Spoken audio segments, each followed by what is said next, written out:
Quando manda mensagem, o que ele diz mais, Pinho já? Faz profeta entregar. É com o senhor.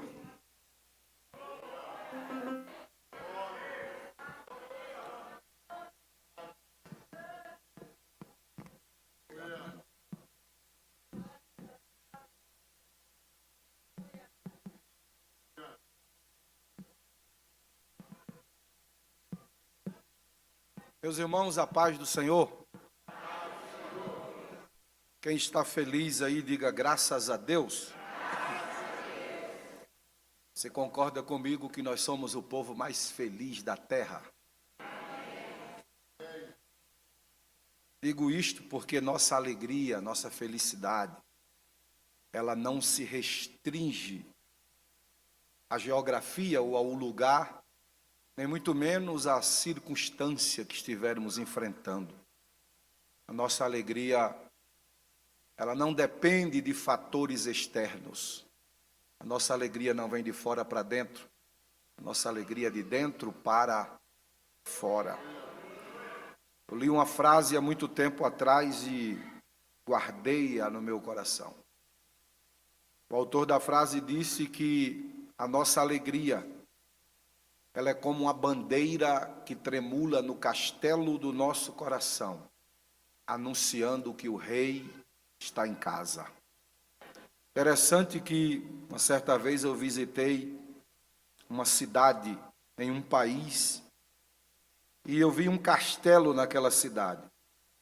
Era um país de muitas cidades, de belas cidades e belos castelos. E eu vi que para fora do castelo tinha uma bandeira tremulando. E eu perguntei a um pastor que estava comigo, aquela bandeira para fora, ela é um indicador? Eu já suspeitava. Ele disse sim, quando a bandeira está hasteada para o lado de fora, é um indicador de que o rei está do lado de dentro, está no palácio, no castelo. E essa frase faz muito sentido. A nossa alegria é a bandeira que está tremulando e dizendo: o rei está em casa. Abra sua Bíblia comigo, por gentileza, no Novo Testamento. Evangelho de Jesus, escrito por Mateus, capítulo 26, versículo 41.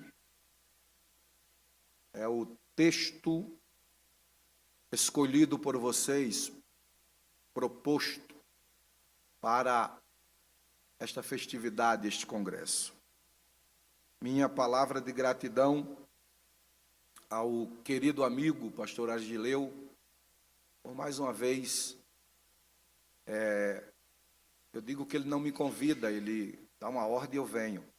Às vezes acontece que na hora, quando ele dá algumas ordens dessa, eu já estou comprometido, não dá e fico sentindo muito. Estava conversando com um pastor ali que hoje eu fiquei muito preocupado. Eu estava em São Paulo hoje e mudaram o meu voo, era para mim ter saído de Congonhas, eu deveria ter saído de Congonhas, mudaram para Campinas. A Azul está um caso sério. E ainda bem que eu procurei saber antes, acostumado viajando direto, você acaba ficando esperto com alguns detalhes. Aí eles disponibilizaram aquele ônibus que sai lá de Barra Funda e outra lugar lá e de Congonhas, só que eu tive que acordar às 6h30 da manhã para ir para Congonhas, de lá pegar um ônibus para Campinas, para de Campinas embarcar à tarde. Mesmo assim você fica tenso, preocupado, né? Considerando que eu teria que estar aqui. Mas graças a Deus, deu tudo certo, ainda deu para passar em casa, tomar um café com a família e estar aqui com vocês. Ao meu muito obrigado a esse amigo querido pelo convite para nós estarmos aqui mais uma vez. Mateus capítulo 26, versículo 41. Vigiem e orem, para que vocês não caiam em tentação. Na verdade, o espírito está pronto, mas a carne, ela é fraca. Sentem-se, por gentileza, empreste-me os seus ouvidos, me dê a preciosidade da sua atenção, para que durante um tempo meditemos no que nós acabamos de ler. Todos nós sabemos onde Jesus estava e o que ele estava vivendo quando ele proferiu estas palavras. Jesus estava no Getsemane, ou Getsemane, como você preferir chamar. Jesus estava no lugar da prensa de azeite. Todos nós sabemos que ali Jesus enfrentara uma amargura na sua alma, e ele mesmo chegou a dizer: a minha alma está amargurada até a morte. Jesus estava, numa linguagem rebuscada, na antessala das aflições que ele ainda enfrentaria. Todos nós sabemos que depois do Getsemane, Jesus saiu para vivenciar o processo mais doloroso de toda a sua existência aqui na terra. Pois sabemos que aqui ele viveu, nasceu por obra e graça do Espírito Santo, viveu, sofreu, padeceu, morte de cruz. Só que todo o padecimento de Jesus Cristo, que ele tinha vivenciado até então, não teria como se comparar ou comparar-se com o que ele estava prestes a enfrentar. Você sabe que Isaías, o profeta messiânico, aquele que mais vaticinou acerca do Messias, em especial no capítulo 53, ele mostrou através das palavras proféticas aquilo que o nosso Cristo teria de enfrentar e viver. Então Jesus, antes de enfrentar o processo crucial, Jesus está com a sua alma amargurada, próximo à escola do apostolado. Os homens que ele havia chamado, escolhido, e estava preparando-os para que eles dessem continuidade à mensagem do reino de Deus aqui na terra. Jesus estava preparando homens, lapidando homens, para que eles continuassem com a proposta do reino. Mas acontece uma coisa aqui no Getsemane e que chama muito a atenção do mestre. Ele entra no jardim como era de costume e diz a Bíblia que ele leva alguns dos seus discípulos comigo e com ele, alguns deles, para uma experiência mais íntima no que diz respeito à oração. Mas mesmo aqueles que faziam parte do círculo íntimo de Jesus, eles agora surpreendem Jesus. Pois quando Jesus os procura, percebe que eles estão tomados por um estado de letargia, um sono abate aqueles homens, e a Bíblia diz que os seus olhos estavam pesados, e eles agora estão dormindo. E a palavra de Jesus foi: nem por um momento Vocês conseguiram velar comigo nem por uma hora.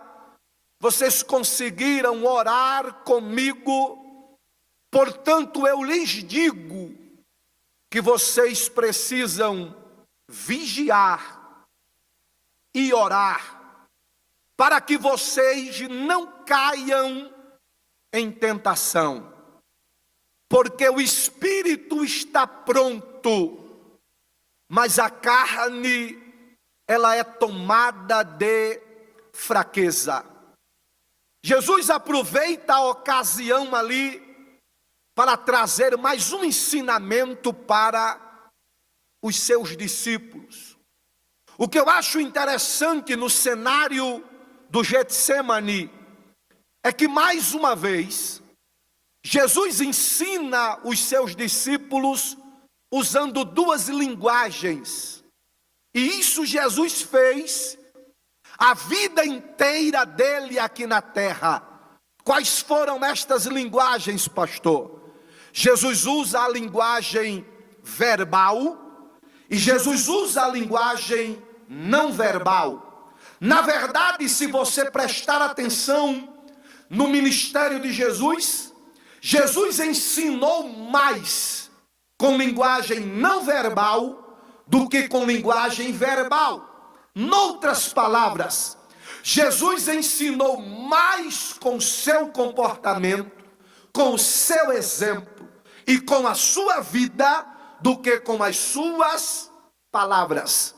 Jesus, por isso, tornou-se o que nós chamamos de o maior modelo. Ele tem autoridade para dizer: vinde e aprendei comigo.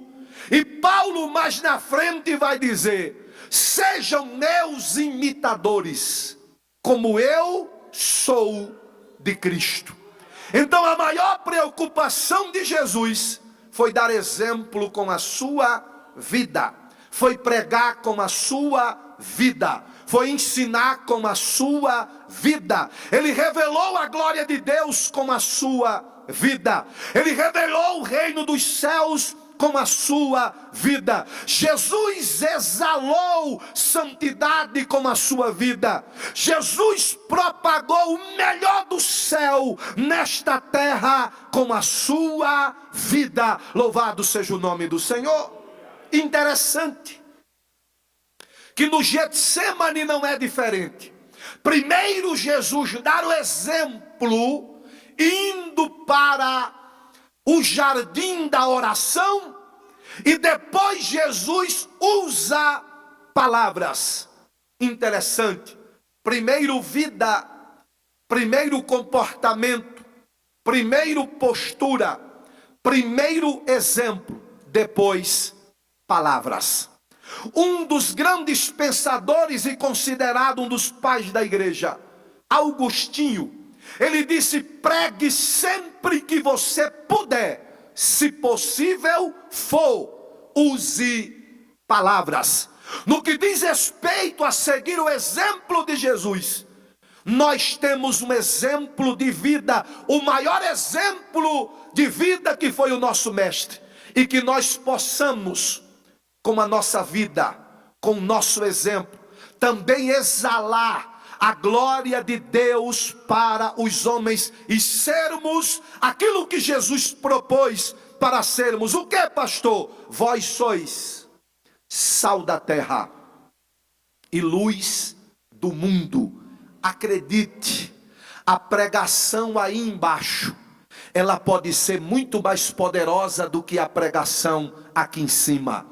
A pregação aqui em cima, ela pode ser apropriada só de retórica, palavras, verborragia, como a gente chama, oratória e falácia. Mas a pregação aí embaixo, ela exige vida, exemplo, comportamento, alguém olhar para mim, para você e ver Deus na minha e na sua vida.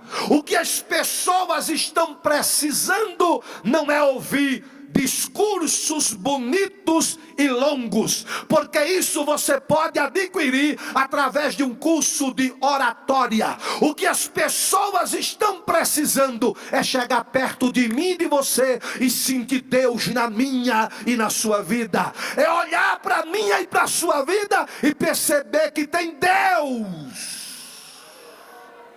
Aleluia. Louvado seja o nome do Senhor para sempre. Como assim, pastor? Eu estou vendo que aquele homem e aquela mulher, eles são santos homens de Deus. Eu vejo Deus na vida deles sem que eles profiram uma palavra. Eu vejo Deus quando eles passam sem dizer nada. Eu vejo Deus no comportamento deles. Eu vejo Deus no estilo de vida deles. Que Deus nos ajude a nós aprendermos com o maior exemplo que teve nesta terra, Jesus Cristo, a nós manifestarmos vida. Louvado seja o nome do Senhor. Você pode nesta noite pedir para Ele te ajudar a você ser sal da terra e luz do mundo. Lá onde você colocar os seus pés, alguém vai ver e sentir vida. Lá onde você trabalha, alguém vai ver Deus na sua vida. Alguém vai ver que você é luz, é um luzeiro neste mundo tenebroso. Então Jesus que usa palavras no Getsemane é o Jesus que antes deu exemplo com a sua vida e o seu comportamento. E ele, percebendo que os seus discípulos não aprenderam com o seu comportamento e com o seu exemplo, ele agora irá exortá-los. Você sabe muito bem que Jesus nunca passou pano na cabeça de ninguém. Jesus nunca encobriu pecados. Jesus nunca ocultou, ou Jesus nunca foi complacente com o pecado de ninguém. Pelo contrário, Jesus nunca perdeu uma oportunidade de pregar uma mensagem, por mais que alguém a julgasse por demais dura. Jesus nunca perdeu a oportunidade. Você sabe, Jesus um dia pregou uma mensagem tão pesada ao entendimento de alguém, que as pessoas começaram a sair. Jesus olhou para Pedro e disse: você não quer aproveitar para ir embora também? Pedro olhou para Jesus e disse: mestre, para quem iremos nós, se só tu tens palavras de vida eterna? Sabe o que é que Pedro está dizendo? Dói, mas liberta. Dói, mas transforma. Dói, mas regenera. Dói, mas enche o que está vazio. Dói, mas cura. Dói, mas ensina o caminho. Não importa o que o Senhor fala ou como o Senhor fala, eu quero ficar aqui, porque tu tens palavras de vida eterna. Infelizmente nós estamos vivendo uma época e ela torna-se muito perigosa, porque torna-se perigoso aquilo que é bonito, mas não regenera, que é encantador, mas não transforma, que tem um estereótipo, mas não é transformador. Nós estamos vivendo uma época muito perigosa, de mensagenzinhas carregadas tão somente de autoajuda. Eu não trago nesta noite a mensagem de autoajuda, mas a mensagem que eu trago, ela traz a ajuda do alto, que é exatamente o que você precisa. Louvado seja o nome do Senhor para todo sempre. Então Jesus nunca perdeu uma oportunidade de exortar. E ao contrário do que alguém pensa, exortar não tem nada a ver com ser ignorante. Jesus nunca foi. Exortar não tem nada a ver com que ser estúpido. Exortar não tem nada a ver com gritaria. Exortar não tem nada a ver com repreensões ou exposição da imagem de alguém. Exortar não tem nada a ver com provocar a vergonha ou envergonhar pessoas. Paulo, quando falou de exortação, o sentido da palavra é trazer para perto com amor e tratar como que se trata uma criança que está precisando de orientação. Então, quando nós falamos de um Jesus que exortava, nós estamos falando de um Jesus cheio de amor, de um Jesus cheio de compaixão, de um Jesus cheio de ternura, de um Jesus que faria tudo para não ver um filho dele se perder. Interessante que em Lucas capítulo 17, Jesus está diante da escola dos discípulos, da escola do apostolado, como nós chamamos. Jesus olha para eles e diz assim: é lícito que venham os escândalos, mas ai daqueles por meio de quem eles vierem.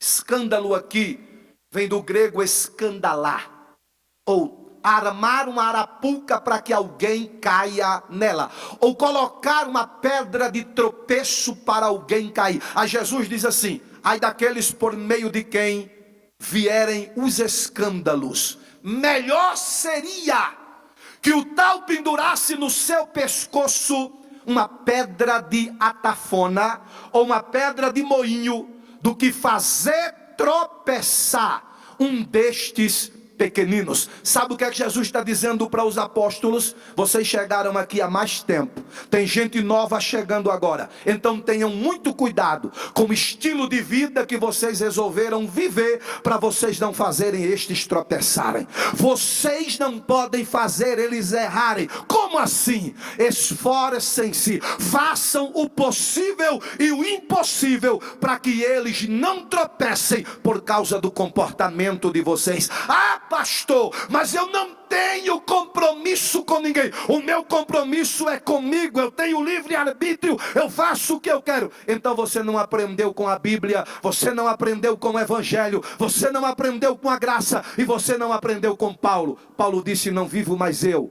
logo não tenho mais vontades, logo não faço mais o que eu quero, logo não me mando mais, nem me domino mais. Paulo disse: não vivo mais eu, mas Cristo vive em mim, e a vida que vivo na carne, vivo agora pela fé, porque eu estou crucificado para o mundo, e o mundo está crucificado para mim. Sabe o que é que Paulo está dizendo? Minha vontade agora é a vontade dele, meu desejo agora é o desejo dele, o que eu quero agora é o que ele quer. Louvado seja o nome do Senhor para todos sempre. Quantos podem glorificar a Deus nesta noite?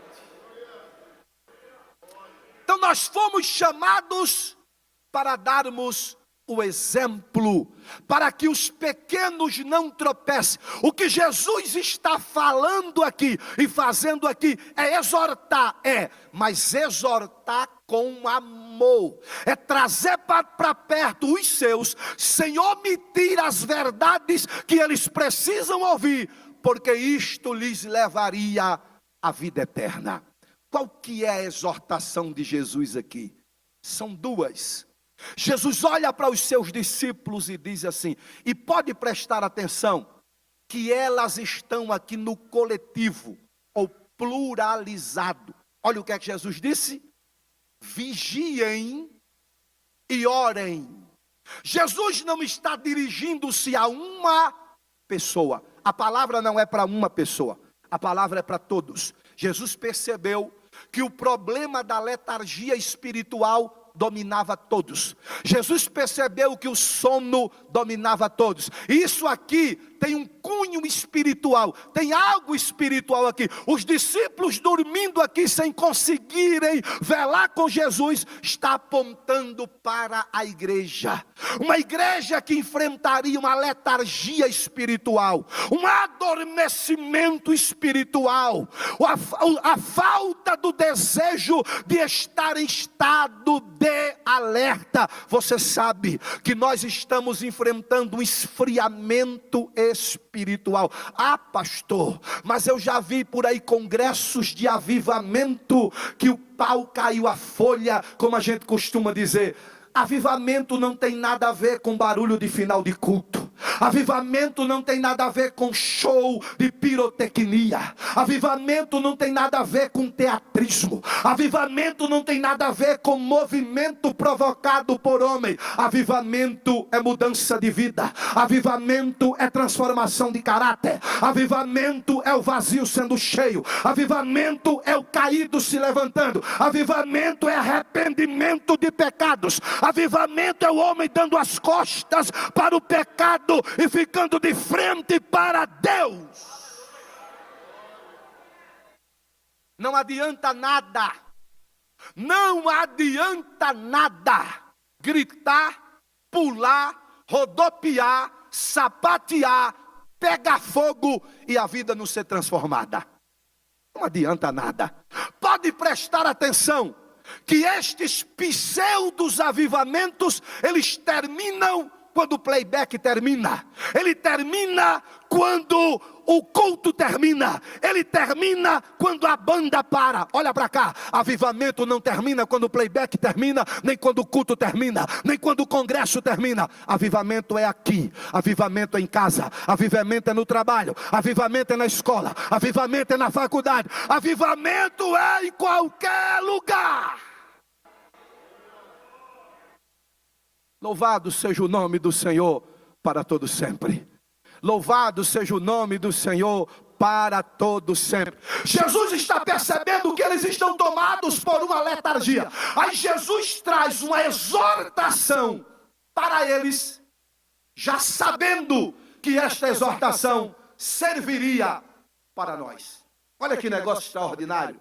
Jesus está falando para os seus discípulos no Getsemane. Mas acreditem, Jesus sabia, porque o que Jesus estava falando ali também serviria para nós. E o que foi que Jesus falou? A primeira exortação de Jesus foi sobre: você está em um estado de alerta. E a palavra que ele usa aqui é vigiem.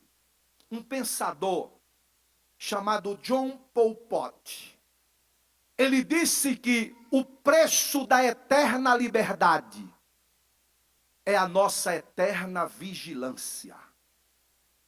A vigilância, ela tem o poder de nos livrar, e até de livrar quem está perto. De um estado de vigilância, não é só você que depende.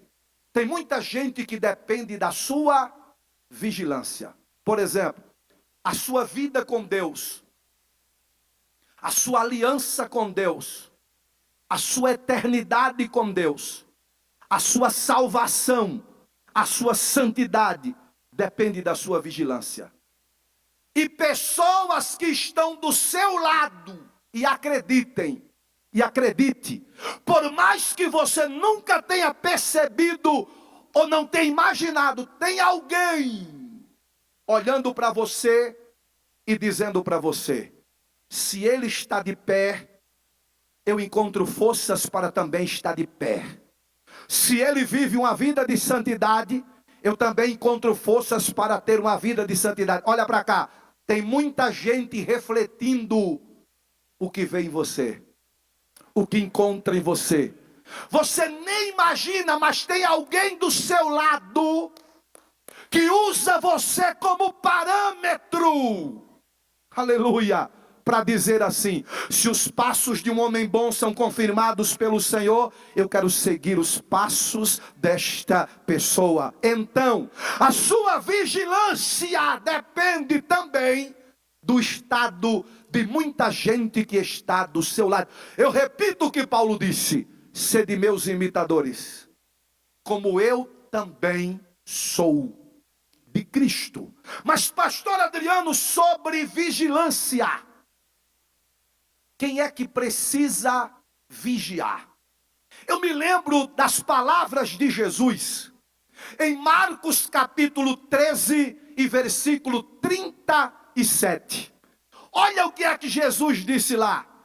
Jesus diz assim: o que eu digo a vocês, eu digo a todos. Vigiai. Louvado seja o nome do Senhor para sempre. O chamamento para a vigilância não é só para mim. O chamado para a vigilância não é só para uns. O chamado para a vigilância é para todos. O que eu digo, digo a todos: vigiai. Não importa a posição que você ocupa na igreja, você foi chamado para vigilância. Não importa a sua idade, você foi chamado para vigilância. Não importa o seu nível ou grau de conhecimento, você foi chamado para vigilância, para vigiar. Escute isso aqui. No Antigo Testamento, existiam umas pessoas específicas, que elas aparecem ocupando algumas posições. Que posições eram estas? Olhe para mim, por gentileza. Geralmente, as cidades daquela época, a sua proteção e a sua segurança, a sua fortaleza, dependia muito do muro que cercava a cidade. Só que tem um detalhe: naqueles muros estavam localizadas umas torres. Alguém chamava também de guarita. Noutras palavras, aquelas torres eram chamadas de torres de vigia. E naquelas torres ficavam algumas pessoas que elas precisavam serem dotadas de algumas habilidades. Aquelas pessoas eram chamadas de atalaias. Se você ler o livro de Ezequiel, principalmente nos primeiros capítulos, capítulos 1, 2 e 3, você vai ver Deus dizendo: eu te chamei, Ezequiel, e te dei como atalaia para esta cidade. Louvado seja o nome do Senhor. O atalaia também era chamado de vigia ou vigilante. O atalaia ficava na torre e o atalaia precisava de algumas habilidades. Dentre elas, escute isso aqui: um atalaia tinha que saber tocar a trombeta, o chofar, o rebate. Mas tem um detalhe: ele precisava tocar aquela trombeta e ele precisava entender o sonido certo. Como, por exemplo, troca de turnos, ele tinha que saber o toque exato para a troca de turnos. Despertamento do povo, existia um toque próprio para o despertamento. E quando inimigos se aproximavam, tinha que existir também o toque certo e o sonido certo. Para nós entendermos melhor, o atalaia não ficava perturbando toda hora com a buzina, causando mal-estar. Não, ele só tomava a buzina em suas mãos na hora certa, para emitir o sonido certo. Louvado seja o nome do Senhor.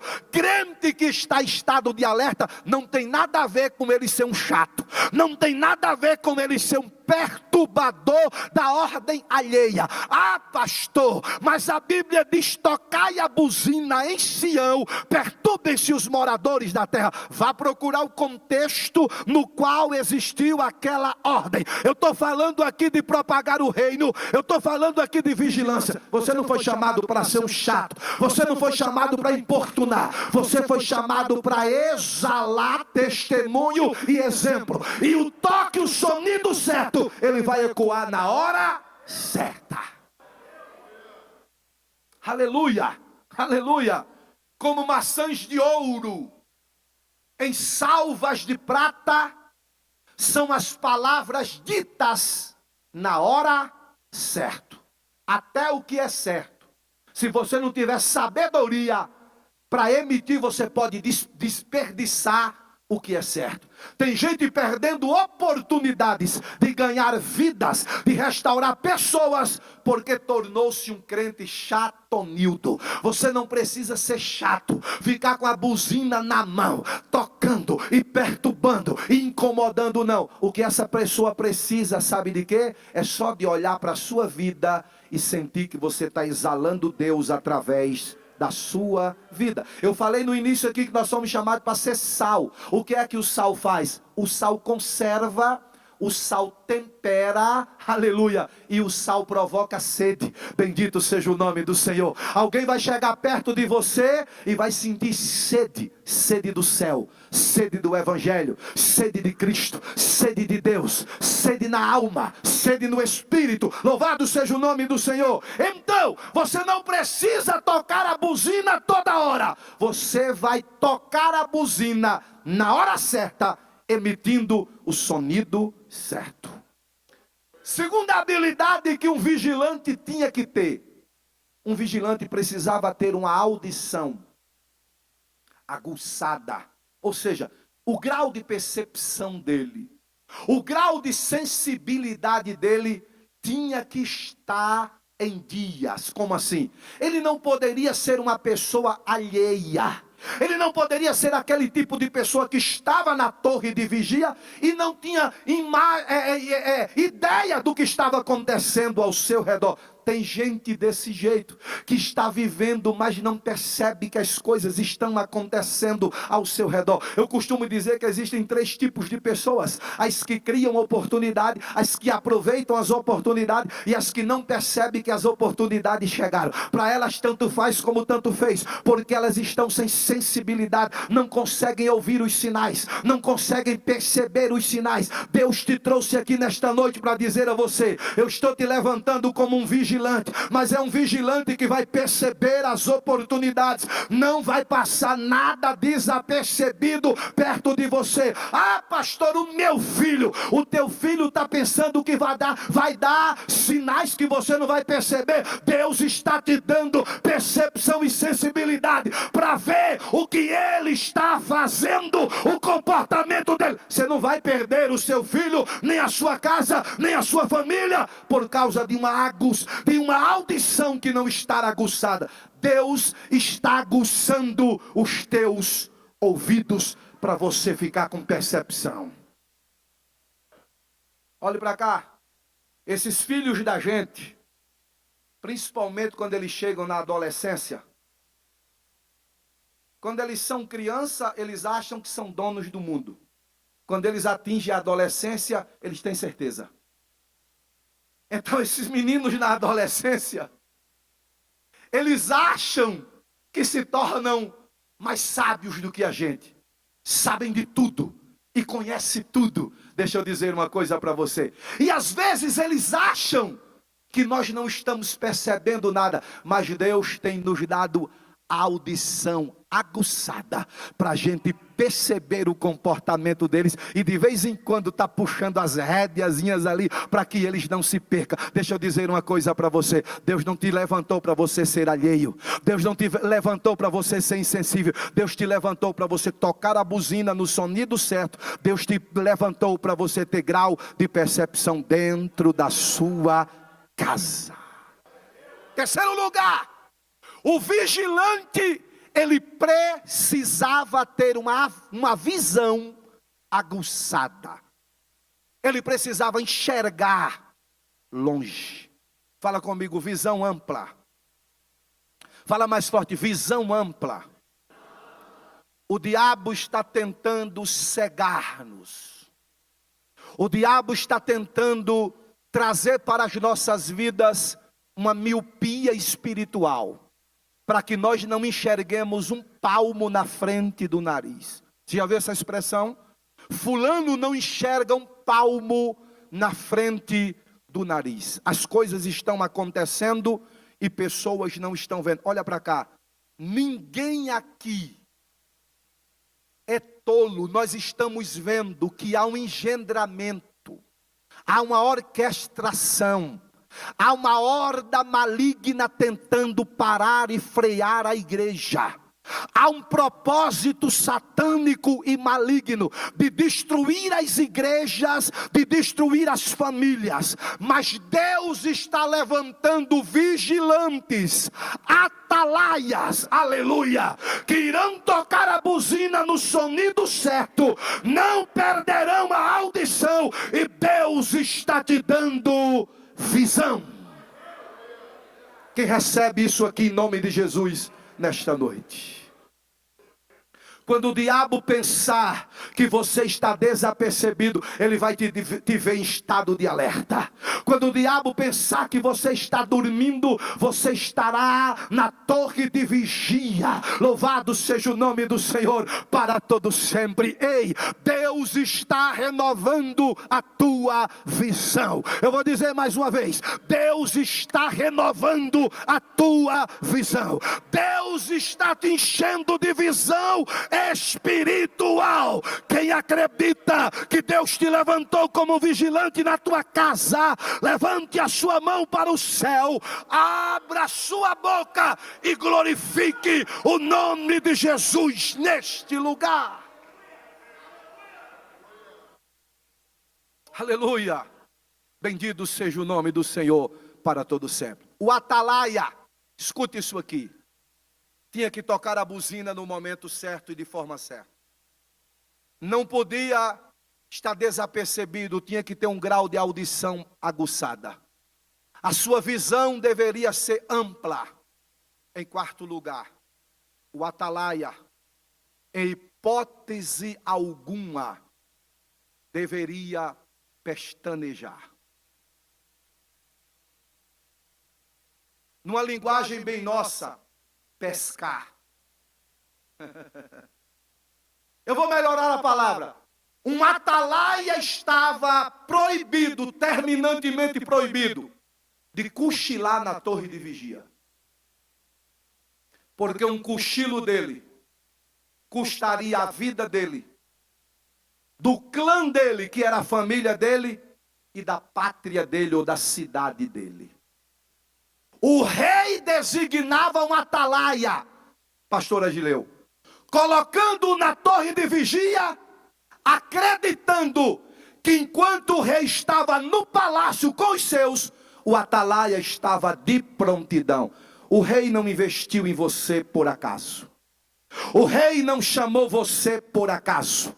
O rei não colocou você na torre de vigia por acaso. O rei sabe do seu chamado. O rei sabe do seu potencial. O rei investiu em você habilidades extraordinárias. Sabe para quê? Para que no momento que o inimigo se aproximasse, ou se aproximar, você se levanta e vai tocar a buzina, e a cidade será livre. Oh, louvado seja o nome do Senhor. Você já deve ter lido, eu tenho certeza que você já leu, segundo livro das Crônicas, capítulo 20. Diz a Bíblia que Josafá, que reinava no reino do sul, em Jerusalém, ele foi ameaçado por 3 nações: Amonitas, Moabitas e os do Monte Seir. Os Amonitas e os Moabitas eram muito conhecidos, famosos. Eles eram especialistas na carnificina, amantes da carnificina. O objetivo deles era, por onde passar, deixar um lastro de destruição e de morte. Há quem diga que eles eram chamados de chacais do deserto, colecionadores de crânios. Escute isso aqui. Eles se juntaram com os do Monte Seir, que eram vizinhos de Jerusalém, e mandaram uma mensagem, ou começaram a se aproximar de Jerusalém, a fim de destruí-los, de conquistá-los. Mas se você ler os primeiros versículos do capítulo 20, aparece a seguinte palavra: uns vieram a Josafá e avisaram a Josafá que os inimigos já estavam se aproximando para tentar destruir a cidade. Estes uns aqui na verdade são os atalaias, que estavam em cima do muro, que agora estão percebendo que os inimigos estão se aproximando, estão trazendo a notícia para Josafá. O diabo talvez já preparou emboscadas ou investidas para destruir a tua casa, o teu ministério, a tua família e a igreja.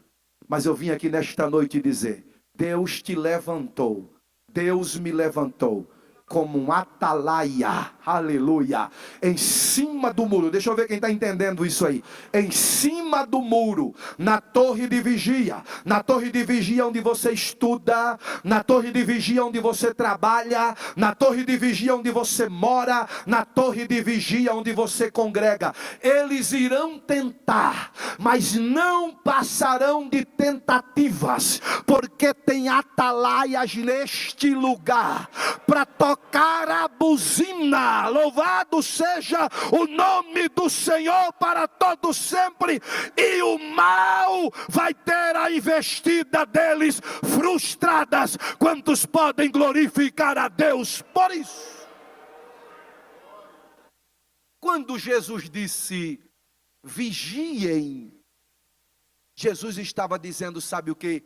Eu quero que vocês sejam atalaias. Eu quero que vocês fiquem na torre de vigilância em estado de alerta. Mas o que é interessante é que Jesus não falou só sobre vigilância. Estejam alertas, fiquem em estado de prontidão, estejam prontos. Não, Jesus disse assim: vigiem e orem. Louvado seja o nome do Senhor. Vocês perceberam que a recomendação no que diz respeito à oração também está no coletivo? Também está no plural? Jesus não disse todos vigiem e só uns ou só um ore. Não. A recomendação da vigilância é para todos e a recomendação da oração também é para todos. Olhe para cá. Aparece um negócio aqui muito interessante. Um vigilante, ele precisa estar me ajude, de pé. Vamos lá de novo. Um vigilante precisa estar geralmente quem ora está vamos de novo. Um vigilante precisa estar e quem ora geralmente está joelhos. Tem dois ensinamentos extraordinários aqui para a vida espiritual. Isso aqui é vida espiritual. Isso aqui é ensinamento espiritual. Isso aqui é recomendação espiritual. Isso aqui é exortação espiritual. Isso aqui é chamamento para o espiritual. Ele está dizendo, no que diz respeito ao espiritual, sejam vigilantes que estão de pé. No que diz respeito ao espiritual, sejam homens que andam de joelhos dobrados. Oração fala de prostração. Não é que você não possa orar em pé, não é que você não possa orar deitado ou sentado, não. Mas o indicador da oração, ou o melhor indicador que nós temos para a oração, é de joelhos dobrados. Paulo disse, por esta causa me ponho de joelhos. Louvado seja o nome do Senhor. E você sabe que um crente de joelhos, ele enxerga mais do que um filósofo na ponta dos pés. Bendito seja o nome do Senhor para sempre. A rainha da Inglaterra, a rainha Mary, quando viu o exército inglês sendo cercado pelo exército escocês, sabe o que foi que ela disse? Vocês estão com medo deste exército que nos cercam? Pois eu tenho mais medo dos joelhos de John Hus, que era um missionário ou um pré-reformador daquela época. Ela disse, eu tenho mais medo dos joelhos de John Hus dobrados do que de todo o exército bem armado e em prontidão. Ela sabia que um crente de joelho é poderoso. Ela sabia que um crente de joelho, olha para cá, um crente de joelho mexe com o céu. Eu vou dizer de novo, um crente de joelhos mexe com o céu. Você vai entender o que eu vou falar agora. Quando um crente dobra os joelhos, Deus se coloca de pé. Bendito seja o nome do Senhor para todo sempre. Eu vou dizer mais uma vez. Quando um crente dobra os joelhos, Deus fica de pé. Lebario Kawasari Akandarás. Bendito seja o nome do Senhor. O que eu vou falar aqui não é de mim. O que eu vou falar aqui não é um produto meu. Olha o que foi que Deus disse. Segundo o livro das Crônicas, capítulo 7, verso 14. Se o meu povo, que se chama pelo meu nome, se humilhar, orar, buscar a minha face e se converter dos seus maus caminhos, eu os ouvirei dos altos céus, perdoarei os seus pecados e sararei a sua terra. Percebam que existe no verso 14 7 verbos. Quantos verbos? 7 verbos. Sendo que 4 destes 7 verbos são verbos humanos. Quais são eles? Se humilhar, orar, buscar e se converter. Agora olha os 3 verbos divinos. Ouvirei, perdoarei e sararei. Sabe o que é que Deus está dizendo? Se vocês conjugarem estes 4 verbos, eu conjugarei os 3 verbos divinos. E um deles é oração. Ah, se nós entendêssemos. Ah, se nós valorizássemos o poder que existe nos joelhos que se dobram. Pastor, mas eu não sei orar. Ore até você aprender. Pastor, mas eu não gosto de orar. Ore até você gostar. Pastor, mas eu não sei falar bonito na oração. Quem disse que você precisa falar bonito na oração? Pastor, mas me faltam palavras, balbucei os lábios como Ana fez. Ela foi julgada porque só balbuciava, porque o judeu costuma orar em voz alta. Mas o meu Deus e o seu Deus, Ele não precisa para te ouvir de palavras bonitas minhas ou em voz alta. Ele conhece a voz do teu coração na oração. Eu gosto muito de um escritor americano chamado Warren Wiersbe. O Wiersbe disse que pode até não ter palavras na oração, mas que não falte o coração na oração. Porque não adianta nada ter palavras na hora, criticado, ignorado, alvo de chacota. Se você não falar bonito, alguém pode até te criticar na oração. Você pode falar pro quê, pro mode, da donde, don't high, ponto rei. Não precisa. Deus conhece a linguagem do seu coração. Ele conhece a sua essência. Ele sabe quem é você. O que Ele quer é um coração inclinado junto com joelhos dobrados. Também não adianta nada. Não adianta nada eu dobrar os joelhos e não me inclinar o coração. Louvado seja o nome do Senhor para todo sempre. Olhe para cá. Quando você abre a Bíblia no livro de Atos capítulo 12. Eu já estou partindo para o encerramento.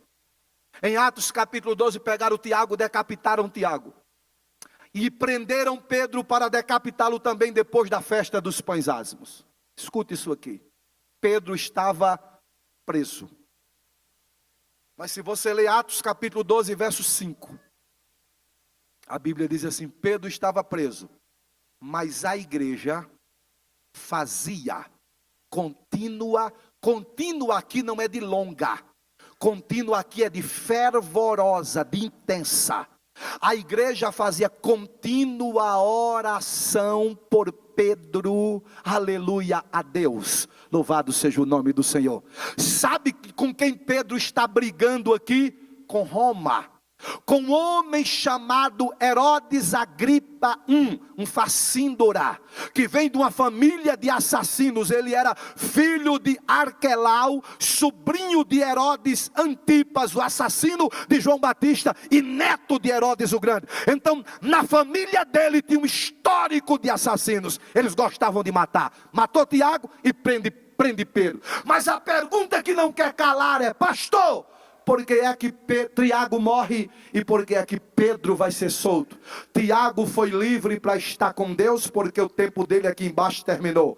Pedro vai ser livre para estar com a igreja porque o tempo dele aqui não terminou ainda. E enquanto não termina, não adianta. Só quem coloca ponto final é Deus. O diabo não coloca ponto final na sua vida em nada. Quem coloca ponto final é Deus. Enquanto Deus não disser que terminou, não termina. Ei, vai dormir tranquilo. Deus está no controle de todas as coisas. Levante a mão que eu vou dizer de novo. Vai dormir tranquilo. Deus domina, Deus controla, Deus rege. Só termina quando Deus disser que terminou. Olha para cá. Roma tinha guarda pretoriana. Roma tinha infantaria. Roma tinha Herodes. Roma tinha generais e soldados. Roma tinha espada. Roma tinha escudo. Roma tinha flechas. Roma tinha lanças. Roma tinha armas. A igreja tinha oração. Aleluia. A igreja tinha oração. Se a igreja entendesse e soubesse o poder que tem, os joelhos que se dobram, uma fala com Deus. Quando eu falo de oração aqui, eu não estou falando de que tem que ser uma oração extensa. Se for, amém. Se você fizer, glória a Deus. Mas a Bíblia fala de um homem chamado Neemias que estava na presença do rei. O rei olhou para Neemias e perguntou: o que é que tu queres? Aí Neemias disse: e eu orei ao Senhor e respondi ao rei. Quanto tempo durou aquela oração? Eu chamo aquela oração de oração flecha, rápida e certeira. Louvado seja o nome do Senhor para todo sempre. Oh, aleluia. Ei, não importa quanto tempo, o que importa é que o coração está na oração. É por isso que Jesus está dizendo aqui: vigiem, mas vocês precisam orar. Deixa eu terminar dizendo uma coisa para vocês. Se você olhar o ministério de Jesus, acompanhado pelos seus discípulos, pelos seus apóstolos, você vai perceber um detalhe. Jesus andou por cima das águas, sim ou não? Jesus acalmou as tempestades, sim ou não? Jesus multiplicou pães e peixes, sim ou não? Jesus curou enfermos, sim ou não? Ressuscitou mortos. Eu prego que Jesus foi o único pastor que nunca realizou uma cerimônia fúnebre. Porque quando Jesus chegava, o defunto levantava, o cortejo era transformado em um culto pentecostal, o povo começava a dar glória a Deus e o morto recebia vida. Então Jesus nunca realizou uma cerimônia fúnebre. Então os discípulos de Jesus, andando com ele, viram ele falar com o vento e com o mar, andar por cima das águas, purificar leprosos, ressuscitar mortos, multiplicar pães. Jesus realizou muitos milagres, mas em nenhum momento você vai ver os discípulos chegando para Jesus e dizendo assim: mestre, nos ensina a andar por cima das águas. Nos ensina a multiplicar pães e peixes. Mestre, a gente queria ressuscitar mortos. Tem como o Senhor nos ensinar? Mestre, a gente queria realizar sinais e prodígios. O Senhor pode nos ensinar isso? Em nenhum momento os discípulos pediram isso. Mas você vai ver em Lucas capítulo 12. Os discípulos chegando para Jesus dizendo assim: mestre, nos ensina a orar. Nós queremos aprender a orar como convém. Porque os discípulos sempre viram, olha para cá, o Filho de Deus, o Filho do homem, Quem é este que os discípulos estão vendo? Ele dá exemplo. É aquele que aparece lá em Isaías capítulo 9, verso 6. Um menino nos nasceu. Um filho se nos deu. O principado está sobre os seus ombros. E o seu nome será Maravilhoso Conselheiro, Deus Forte, Pai da Eternidade e Príncipe da Paz. Este que os discípulos estão andando com ele é aquele que o anjo apareceu a Maria no capítulo 1 e verso 21 de Mateus, dizendo: tu darás à luz a um filho e por-lhe-ás o nome dele de Jesus, porque ele salvará o meu povo dos seus pecados. Louvado seja o nome do Senhor para todo sempre. Este que aparece aqui agora é aquele que aparece lá no livro dos Salmos, no capítulo 24. E você vai ver alguém perguntando, ou melhor, alguém dizendo: abri, ó portais eternos, para que entre o Rei da Glória. Aí alguém grita e pergunta: quem é este Rei da Glória? Aí vem a resposta: o Senhor, o Senhor, o Senhor, o Senhor, o Senhor, o Senhor, poderoso nas batalhas. Ele é o Rei da Glória. Este que os discípulos estão vendo dar o exemplo, ele aparece lá em Apocalipse capítulo 19, verso 1. Os anjos cantam dizendo: glória, poder e salvação estão nas mãos do Senhor. Apocalipse capítulo 19, verso 11. Vejo os céus abertos e um cavalo branco, e o que está sentado sobre ele chama-se Fiel e Verdadeiro. Na sua cabeça tem muitos diademas. Ele está vestido com a vestidura branca salpicada de sangue, cingido na altura do peito com um cinturão. No manto e na sua coxa está escrito: Rei dos Reis e Senhor dos Senhores. Rei dos Reis e Senhor dos Senhores. Onde é que o senhor quer chegar, pastor? Os discípulos estão vendo muitas vezes ele entrando no jardim do Getsêmani. Quando não ia para o jardim, ele ia para o deserto, dobrar os joelhos e orar. Se o Filho do Homem, se o Deus encarnado, se o Rei da Glória, se o Senhor dos Senhores orou, o que é que sobra para nós quando dizemos que não precisamos de orar? Paulo disse: no que diz respeito à oração, orem sem cessar. Louvado seja o nome do Senhor. Sabe o que é que Paulo está dizendo? Se você não vive sem vigilância, você não vive sem oração.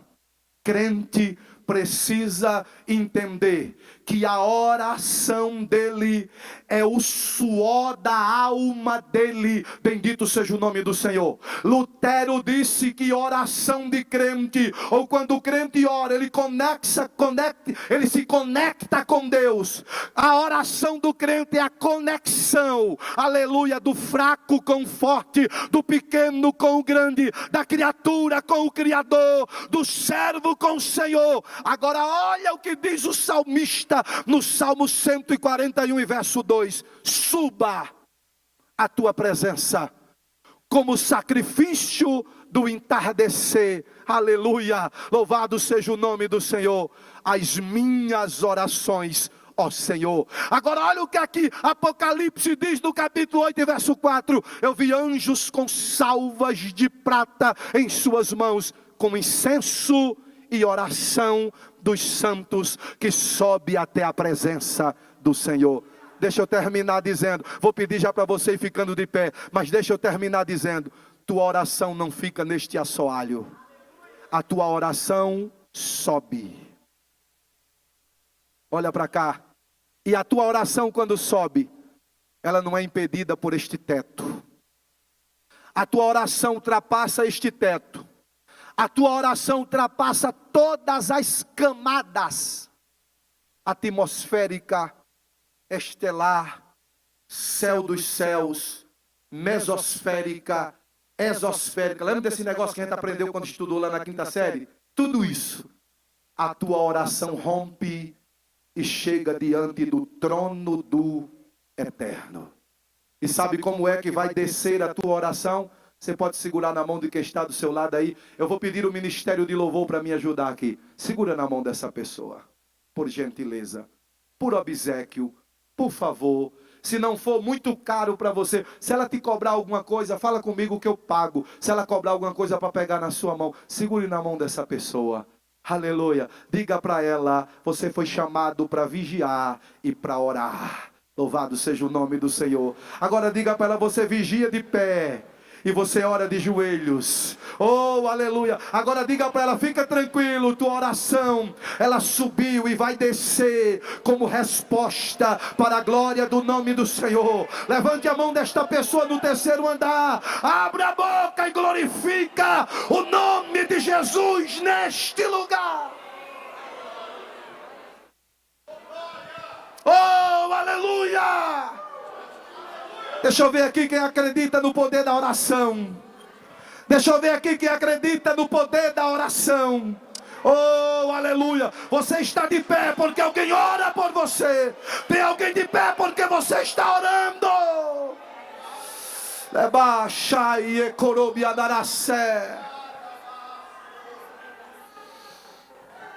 Aleluia. Aleluia. Pastor Agileu, os senhores aqui, a igreja, já ouviram falar no maior pregador que existiu na Inglaterra. Ele foi chamado de príncipe dos pregadores, Charles Haddon Spurgeon. Ele pregava todo domingo pela manhã para 15 mil pessoas no Tabernáculo Metropolitan.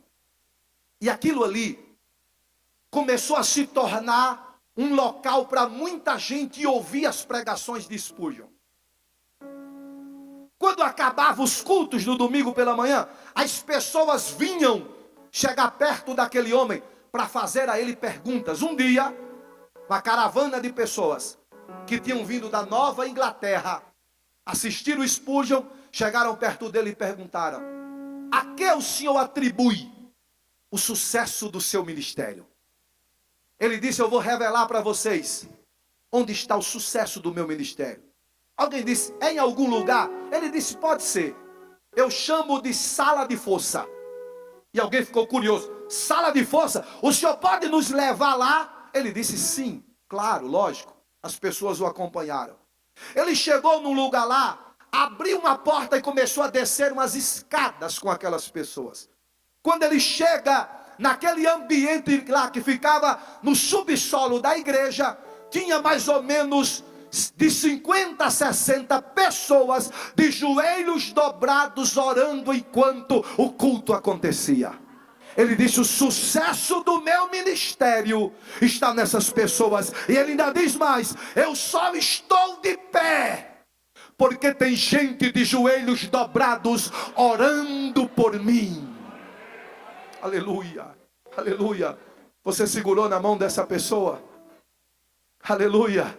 Diga para ela: conta com as minhas orações. Aleluia. Se depender das minhas orações para você estar de pé, para você chegar a algum lugar, eu dobrarei os joelhos e orarei a Deus por você. Louvado